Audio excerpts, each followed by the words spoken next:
Hello दोस्तों, स्वागत है आप सभी का आपके अपने यूट्यूब चैनल एजुकेटेड भारत में। दोस्तों, आज का वीडियो मोस्ट इम्पॉर्टेंट होने वाला है क्योंकि आज का जो हमारा टॉपिक है वो है अंतर्राष्ट्रीय पर्यावरण पुरस्कार। देखिए, यहाँ से एग्जाम में क्वेश्चन ज़रूर बनते हैं और क्वेश्चन कैसे बनते हैं, या तो हमसे करंट का पूछ लिया जाता है कि ये पुरस्कार किसे दिया गया है, या फिर इन पुरस्कारों की स्थापना वर्ष पूछ लिए जाते हैं। इसलिए ये वीडियो मोस्ट इम्पॉर्टेंट होने वाला है, तो प्लीज़ वीडियो को कंप्लीट ज़रूर देखिएगा। अगर आपको वीडियो पसंद आता है तो इसे ज़्यादा से ज़्यादा लोगों के साथ शेयर कीजिएगा ताकि इसका फ़ायदा उन्हें भी मिल सके, और एक लाइक ज़रूर कीजिएगा ताकि इससे हमें मोटिवेशन मिल सके। देखिए, एक लाइक बहुत ज़्यादा मोटिवेट करता है, इसलिए लाइक करना बिल्कुल भी मत भूलिएगा। और चैनल को अगर अभी तक सब्सक्राइब नहीं किया है तो प्लीज़ चैनल को सब्सक्राइब करके बेल आइकन ज़रूर प्रेस कर लीजिए। इस वीडियो का PDF आपको हमारे टेलीग्राम चैनल पर मिल जाएगा, लिंक डिस्क्रिप्शन में दिया हुआ है, वहाँ से टेलीग्राम चैनल को ज़रूर ज्वाइन कर लीजिए। चलिए स्टार्ट करते हैं। सबसे पहला जो हमारा अवार्ड है वो है राइट लाइवलीहुड पुरस्कार। मोस्ट इम्पॉर्टेंट है ये। इसकी स्थापना कब हुई है तो 1980 में, 1980 में राइट लाइवलीहुड पुरस्कार की स्थापना की गई थी। इसकी राशि कितनी दी जाती है इस पुरस्कार में, तो $2.8 लाख की राशि इसमें दी जाती है। प्रदान करने वाली संस्था कौन सी है, तो राइट लाइवलीहुड सोसाइटी लंदन के द्वारा ये अवार्ड दिया जाता है। इस अवार्ड की विशेषताएं क्या हैं, तो पर्यावरण एवं सामाजिक न्याय के क्षेत्र में योगदान हेतु ये पुरस्कार दिया जाता है, जो मोस्ट इम्पॉर्टेंट है। देखिए, इसे वैकल्पिक नोबेल पुरस्कार के रूप में भी जाना जाता है। एक क्वेश्चन तो यहीं से बन जाता है, कई बार पूछा गया है कि वैकल्पिक नोबेल पुरस्कार के नाम से किस पुरस्कार को जाना जाता है, तो राइट लाइवलीहुड पुरस्कार को वैकल्पिक नोबेल पुरस्कार के नाम से भी जाना जाता है। तो ये सभी पॉइंट आपको याद रखना है क्योंकि एग्जाम में पूछे जाते हैं। देखिए, अब इसको हम करंट से जोड़ लेते हैं। तो अभी 2023 में तो कोई अवार्ड नहीं दिया गया है, लेकिन जो 2022 के पुरस्कार हैं ये दो संगठन को दिए गए थे। वो कौन से हैं, Africa Institute for Energy Governance Uganda, और सेकोसेलोसा ये जो है Central Cooperativa de Servicios Social del Estado Lara, ये वेनेजुएला का संगठन है, और ये दोनों को ही पर्यावरण के क्षेत्र में इस अवार्ड से नवाजा गया है 2022 में। तो मोस्ट इम्पॉर्टेंट है, आपको ये याद रखना है। अब नेक्स्ट देखिए, नेक्स्ट है टाइलर पुरस्कार। ठीक है, मोस्ट इंपॉर्टेंट टाइलर पुरस्कार। इसकी स्थापना वर्ष क्या है, तो 1973। ठीक है, 1973 1973 में इस पुरस्कार की स्थापना की गई थी। राशि इसमें कितनी दी जाती है, तो $2.0 लाख इसमें दिए जाते हैं। प्रदान करने वाली संस्था कौन सी है, तो यूनिवर्सिटी ऑफ साउथर्न कैलिफोर्निया, इसके द्वारा प्रदान किया जाता है टाइलर पुरस्कार। विशेषताएं क्या है, तो देखिए, पर्यावरण विज्ञान, पर्यावरणीय स्वास्थ्य और ऊर्जा के क्षेत्र में योगदान हेतु इस अवार्ड को दिया जाता है। अब देखिए, 2023 का पुरस्कार किसे दिया गया है, तो ये दो व्यक्तियों को मिला है। एक है डेनियल पॉली और दूसरे हैं उसुफ राशिद सुमेला। देखिए, जो डेनियल पॉली है ये फ्रांसीसी समुद्री जीव विज्ञानी है। ठीक है, फ्रांस के हैं ये, और ये समुद्री जीव विज्ञानी हैं। और जो उसुफ राशिद सुमेला हैं ये कनाडा में महासागर और मत्स्य अर्थशास्त्र के प्रोफेसर हैं। तो ये दोनों ही आपको याद रखना है, और इन दोनों को पर्यावरणीय उपलब्धि के कारण ही इस अवार्ड से नवाजा गया है। तो मोस्ट इम्पॉर्टेंट नेम है ये, क्योंकि आगामी एग्जाम में पूछे जा सकते हैं। इन्हें अवार्ड कब दिया गया है, 2023 में दिया गया है। नेक्स्ट देखते हैं, नेक्स्ट है गोल्डमैन पुरस्कार। ये भी मोस्ट इम्पॉर्टेंट है। इसकी स्थापना वर्ष क्या है, 1989। ठीक है, 1989 में गोल्डमैन पुरस्कार की स्थापना की गई है। राशि इसमें कितनी दी जाती है, तो $3.8 लाख इसमें दिए जाते हैं। प्रदान करने वाली संस्था कौन सी है, तो वो है गोल्डन मैन फाउंडेशन। ठीक है, गोल्डन मैन फाउंडेशन के द्वारा ये पुरस्कार दिया जाता है। विशेषताएं क्या है इसकी, तो जमीनी स्तर के पर्यावरण कार्यकर्ताओं को प्रति वर्ष दिया जाने वाला पुरस्कार है गोल्डमैन पुरस्कार। तो ये मोस्ट इम्पॉर्टेंट है, आपको ये याद रखना है। अब देखिए, 2023 में ये पुरस्कार किस किस को दिया गया है, तो ये 6 लोगों को ये पुरस्कार मिला है। जफर किलीजाका जो तुर्की से हैं, एलेसेंड्रा कोराप मुडुरुकू ब्राज़ील के, चिलकवा मुम्बा जाम्बिया की, Tero Mustonen Finland, Delima Silalahi Indonesia, Diane Wilson संयुक्त राज्य अमेरिका। देखिए, ये क्योंकि ये सभी बाहर के हैं तो इतने इंपॉर्टेंट नहीं है। अगर इन पुरस्कार में कोई भारत का होता है तो मोस्ट इंपॉर्टेंट हो जाता है हमारे एग्जाम्स के लिए। तो अभी इन नाम में तो कोई इंपॉर्टेंट नहीं लग रहा है, लेकिन फिर भी एक बार देखने में कुछ नहीं जाता, इसलिए आप देख सकते हैं। चलिए नेक्स्ट कौन सा है, तो वो है ग्लोबल 500 पुरस्कार। मोस्ट इंपॉर्टेंट है ग्लोबल 500 पुरस्कार। स्थापना कब हुई है, इसकी स्थापना वर्ष तो बहुत पूछा जाता है एग्जाम में, तो करेक्ट हो जाएगा 1987। ठीक है, करेक्ट आंसर क्या है, 1987 में इसकी स्थापना की गई है।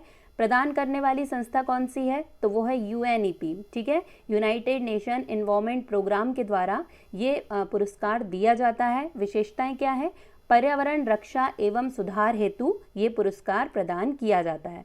देखिए UNEP द्वारा 2005 में ग्लोबल 500 पुरस्कार के स्थान पर चैंपियंस ऑफ द अर्थ नामक पुरस्कार दिया जाने लगा। ठीक है, मोस्ट इंपॉर्टेंट है ये, देखिए एग्जाम में कई बार पूछा जाता है, इसलिए आपको याद रखना है कि ग्लोबल 500 पुरस्कार का अब नाम क्या हो गया है, तो वो हो गया है चैंपियन ऑफ द अर्थ। 2005 से ग्लोबल 500 पुरस्कार चैंपियन ऑफ द अर्थ के नाम से जाना जाने लगा है।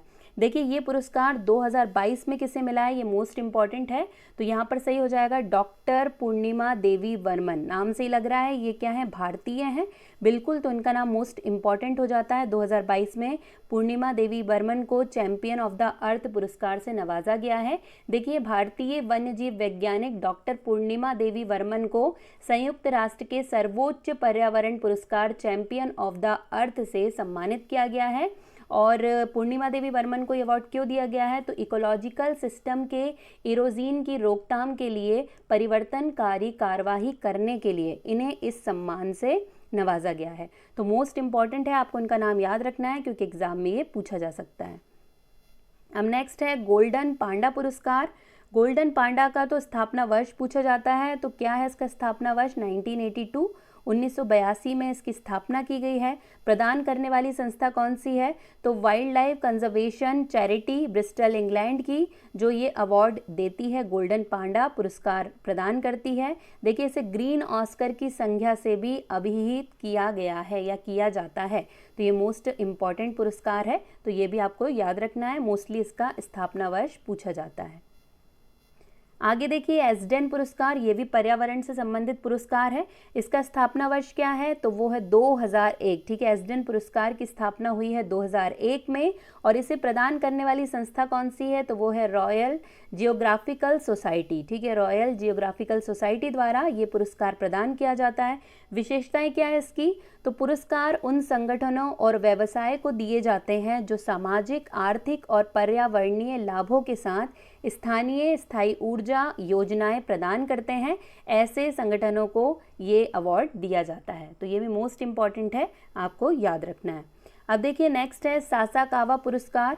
इसकी स्थापना कब हुई है, तो 1986 से दिए जा रहे हैं सासाकावा पुरस्कार, और राशि इसमें कितनी दी जाती है, तो $50,000 इसमें दिए जाते हैं।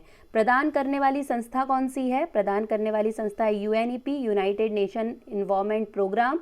इसकी विशेषताएं क्या है, तो पुरस्कार पर्यावरण एवं संरक्षण के क्षेत्र में अंतर्राष्ट्रीय योगदान करने वाले संस्था को प्रदान किया जाता है। तो मोस्ट इम्पॉर्टेंट है सासाकावा पुरस्कार, तो ये भी आपको याद रखना है। अब देखिए आपदा जोखिम न्यूनीकरण के लिए 2022 के संयुक्त राष्ट्र सासाकावा पुरस्कार के 6 पुरस्कार विजेता, तो इसमें 3 व्यक्तियों को और 3 संगठन को ये पुरस्कार दिया गया है।